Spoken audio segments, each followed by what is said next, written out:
Выяснить настоящую причину отмены свадьбы футболиста Криштиану Роналду и уроженки Еманжелинска модели Ирины Шейхлисмановой, более известной как Ирина Шейк.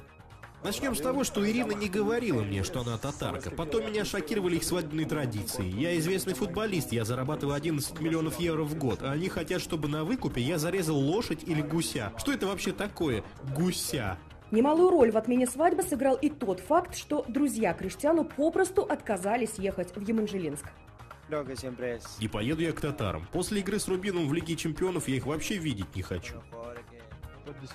Какая еще свадьба? Я ничего о свадьбе не слышал. Да, на меня выходила какая-то Айгуль Сайфуддинова. Хотела что-то предложить. Не помню, что именно, но я сказал, что соглашусь за 50 миллионов евро. Сейчас мой агент ведет с ней переговоры. Удивительно, что она оказалась двоюродной тетей Ирины Шейк.